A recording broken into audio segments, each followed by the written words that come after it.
Adakah yang kesal dengan tukang parkir yang hanya sekedar mengambil uang?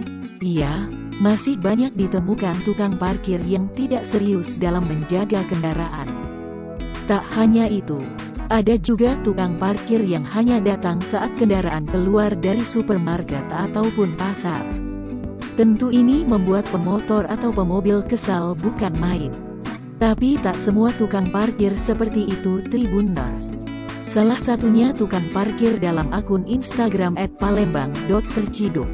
Dalam sebuah video singkat ini terlihat tukang parkir sedang melakukan aksi penyelamatan. Ia menyelamatkan helm para pemilik kendaraan yang dia jaga. Terlihat suasana di sana sudah mendung dan nampaknya bakal turun hujan.